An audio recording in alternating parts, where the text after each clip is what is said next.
வட்ட ஒலிபரப்பு தமிழில் பிரபல்யம் அடைந்தது இலங்கை ஒலிபரப்பு கூட்டுத்தாபனத்தில் இருந்துதான். இனி நான் சொன்னேனே முதல் அரை மணி நேர நிகழ்ச்சியில் ஆரம்பித்து பின்பு படிப்படியாக அது கூடிக்கொண்டே வந்து இப்பொழுது ஒரு ஸ்திரமான நிலையில் இருக்கின்றது வர்த்தக ஒலிபரப்பு.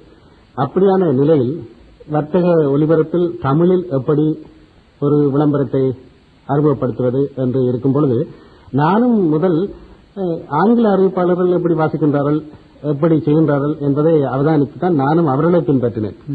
எனக்கு தனிப்பட்ட முறையில் ஒரு பாணி உண்டாக்க வேண்டும் என்று இருந்தாலும் வர்த்தகர்கள் பணத்தை கொடுத்து ஒரு விளம்பரத்தை செய்ய விரும்பும் பொழுது அவர்கள் தங்களுடைய பெயர், அதாவது விளம்பர பெயர் முன்னணியில் நிற்க வேண்டும் என்பதுதான் இப்பொழுது நினைத்தார்கள்.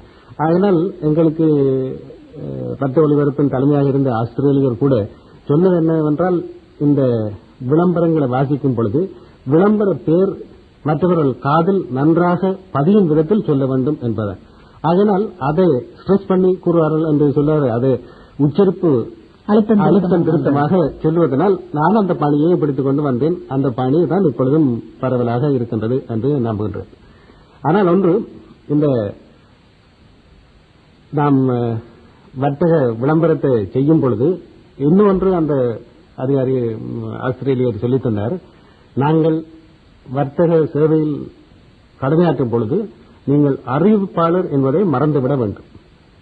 நீங்களும் ஒரு விற்பனையாளர் என்ற எண்ணம் உங்கள் மனதில் இருக்க வேண்டும். அப்பொழுதுதான் இந்த பொருட்களை விற்பனை செய்ய முடியும். நீங்கள் ஒரு வீட்டுக்கு போய் ஒருத்தரோடு பேசும் பொழுது இன்னென்ன சாமான்களை விற்க போகின்றோம் என்று சொல்லும் பொழுது அந்த பொருட்களின் தரத்தை நீங்கள் நன்றாக சொன்னால்தான் அவர்களும் அதில் மயங்கி விரும்பி வாங்கக்கூடும். அதனால் நீங்கள் அறிவிப்பாளர் என்பதை மறந்து ஒரு விற்பனையாளர் என்ற நோக்குடன் தான் வட்ட ஒலிபரப்பில் கடமையாற்ற வேண்டும் என்று அவர் வலியுறுத்தி கூறியிருக்கின்றார். எங்களுக்கு சினிமா பாடல்களையே வர்த்தக சேவையில் ஒலிபரப்பி வந்த SP மயில்வாகனன் அவர்களிடம் அவருக்கு பிடித்தமான பாடல் எது என்று கேட்கப்பட்ட போது, என் மனதப்பட்ட பாடல் என்று சொல்லி சொன்னால், உண்மையிலேயே பேட்டி வரிசையிலேயே ஒரு புரட்சி ஏற்படுத்தின ஒரு பேட்டி என்று சொல்லி சொன்னால், நான் ஒருமுறை இந்தியாவுக்கு போயிருந்த பொழுது விஸ்வநாதன் ராமமூர்த்தி ஆகியோர் சுசிலாவுக்கு ஒரு பாடலை சொல்லிக் கொடுத்து ஒலிப்பதிவு செய்து கொண்டிருந்தார்.